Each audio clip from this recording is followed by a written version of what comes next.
Dilepas, misalkan dikasih harga 180 juta Dilepas harganya tanpa subsidi. Polanya seperti apa, Pak? Banyak benefit yang diterima baik konsumen. Pertama misalkan Konsumen dulu lah, kita harus mikir buat konsumen, Pak. Karena kita tetap harus memperhatikan konsumen. Pertama, developer akan dengan senang hati membangun rumah betul-betul layak huni. Layak huni. Layak huni, Pak. Sebelumnya emang nggak layak huni, Pak. Nah ini pertanyaannya, aduh ini. Sebelumnya emang nggak layak huni nih, Pak, nih yang buat rumah subsidi.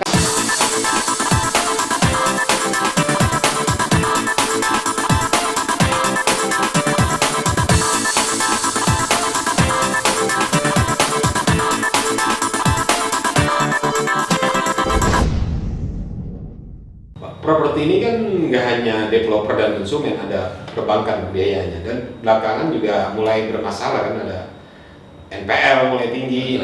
Bahayanya apa sih buat industri ini, Pak? Ya, ini properti ini kan bisa saya sampaikan adalah penggerak hulu sampai hilir. Jika pemerintah ini tidak betul-betul memperhatikan itu, maka akan terjadi suatu bahaya bagi dunia properti yang luar biasa nih. Misalkan tidak ada stimulus itu ya, kondisi saat ini pemerintah juga sudah memberikan stimulus yang menurut kami di developer sudah cukup baik, tetapi belum maksimal. Apanya, Pak? Ya, satu kebijakannya ya. Kebijakannya banyak, kalau misalkan kita ambil contoh di subsidi, banyak regulasi yang seolah ada sistem yang memang bagi konsumen itu belum siap. Mungkin kalau kita konsumen sudah siap, ada namanya program Sikasep, Sikumbang, itu bisa saja itu karena memang teknologi. Tetapi ingat, kemampuan calon-calon konsumen itu tidak semuanya merata. Ada yang betul-betul di garis bawah, ada yang pekerja informal. Dengan dihantam COVID itu sangat berpengaruh. Gitu. Bagaimana orang akan memikirkan mau melihat dari sistem Sikasep dan Sikumbang ketika dia nggak bisa beli pulsa, internet nggak ada. Itu harus betul-betul diperhatikan oleh kementerian terkait gitu, dalam hal ini PUPR lah, PPDBP gitu kan.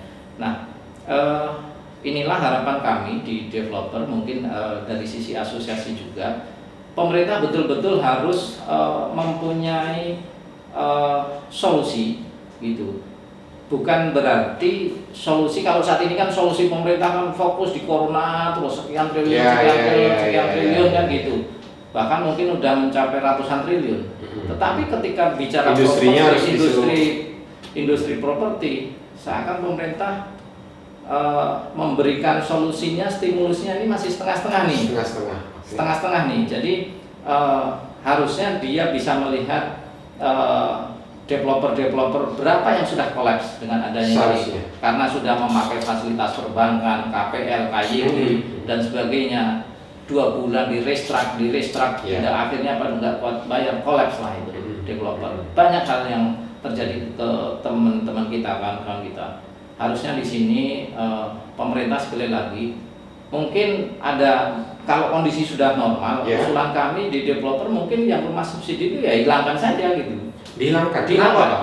Nah, karena banyak aturan yang bikin ribet gitu ya. Ini menarik. Kalau rumah rakyat aturannya dibikin ribet gitu. Ini menarik. Ini Pak Presiden sudah menyampaikan bahwa kebutuhan rumah ini harus segera diselesaikan dengan target dan ada program khusus dari program khusus. Tetapi kan juta rumah. Betul. Presiden sudah menyampaikan begitu, tapi kementerian di bawahnya sampai tingkat kabupaten berbeda-beda gitu. Kalau di kabupaten misalkan, Kabupaten Bogor, Bekasi, ketika kita ngurus perizinan di BPN, ruwetnya luar biasa.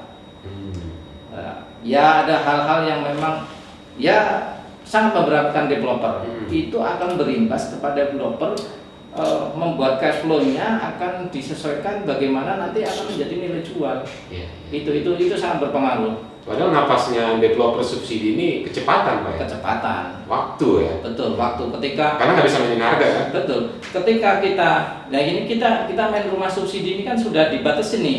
Ya, margin kita nih ada, udah dibatasi. Ketika kita lewat dari pengurusan perizinan, ini KPL KYG ini kan teman-teman ini yang memakai fasilitas itu kan ininya jalan terus nih, argonya nih, kuat nggak bayar, kan gitu. Itu yang harus diberikan. Kalau dilepas, misalkan dikasih harga 180 juta, dilepas harganya tanpa subsidi. Tanpa subsidi. Kualitas seperti apa, Pak? Banyak benefit yang diterima. Baik konsumen pertama misalkan. Konsumen dulu lah, kita harus Konsumen dulu lah. konsumen, Pak. Kita tetap harus memperhatikan konsumen. Pertama, developer akan dengan senang hati membangun rumah betul-betul layak huni. Layak huni. Layak huni, Pak. Sebelumnya emang nggak layak huni, Pak. Nah ini pertanyaannya, aduh ini. Sebelumnya emang nggak layak huni nih, Pak, nih yang buat rumah subsidi. Kalau saya melihat, saya juga developer subsidi. Oke. Terkadang kita membangun kan karena margin sudah dipatok. Bagaimana saya ini margin yang sudah dipatok ini harus saya capai. Margin yang udah ada ya, harus capai nih. Mau nggak mau developer kan ngurangin semen, ngurangin ini segala macam. Itu kan kasihan konsumen. Tapi kan ada sertifikat layak fungsi di sana, Pak. Ya sertifikat layak fungsi itu kan tertulisnya seperti itu. Tetapi kan kertas. Ya bisa dibilang tidak semuanya, tapi ada yang hanya di atas kertas. Ketika kita melihat kawan-kawan membangun, itu Pemda, Pak ya? Ya itu Pemda atau Pemkot ya? Itu wilayahnya wilayah sekarang mungkin sudah dihilangkan ya. Tapi itu Pemda. Tetapi sudah sebenarnya secara regulasi sudah tepat, tetapi praktek di lapangan karena ngurus IMB mestinya standarnya cuma 300.000 sekian. Kita ngurus BPN ketika mau ngukur tanah aja cuman gratis disuruh bayar.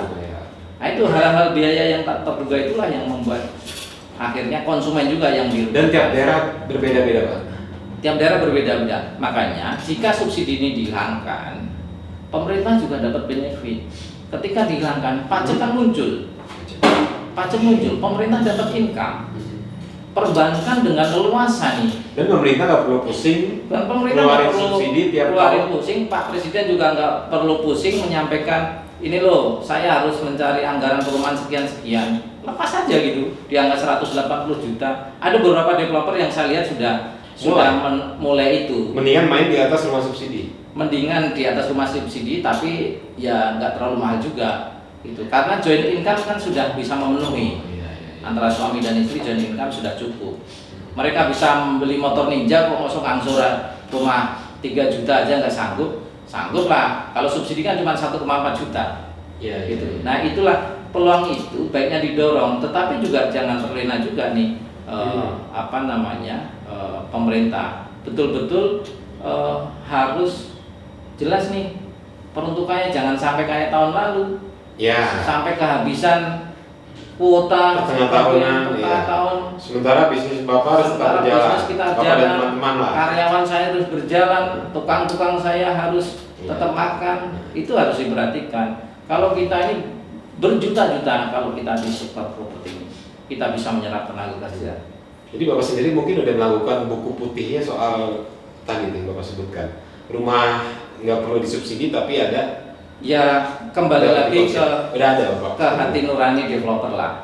Itu ketika kita menyampaikan, kita membuat produk, ya konsumen harusnya menjadi terdepan, sehingga tidak adanya sistem si kaset atau si kumbang, konsumen sudah bisa menilai.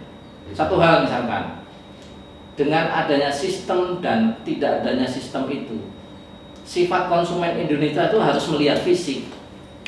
Itu udah psikologisnya harus lihat fisik. Properti seperti itu, Pak ya. Kalau properti ketika konsumen ya ada, sebagian kecil ada, tetapi konsumen di Indonesia harus melihat ini dindingnya bagaimana sih, ini saklarnya di mana, Pak ya. Iya. Kalau kita ketemu misalkan siapapun Pak ya, orang beli properti kelas atas ya pasti begini juga ya. Pasti dia ngetop-ngetop dinding lah. Itu udah pasti lah. Itu udah dari sananya seperti itu. Itu untuk konsumen di Indonesia. Itu jadi betul-betul harus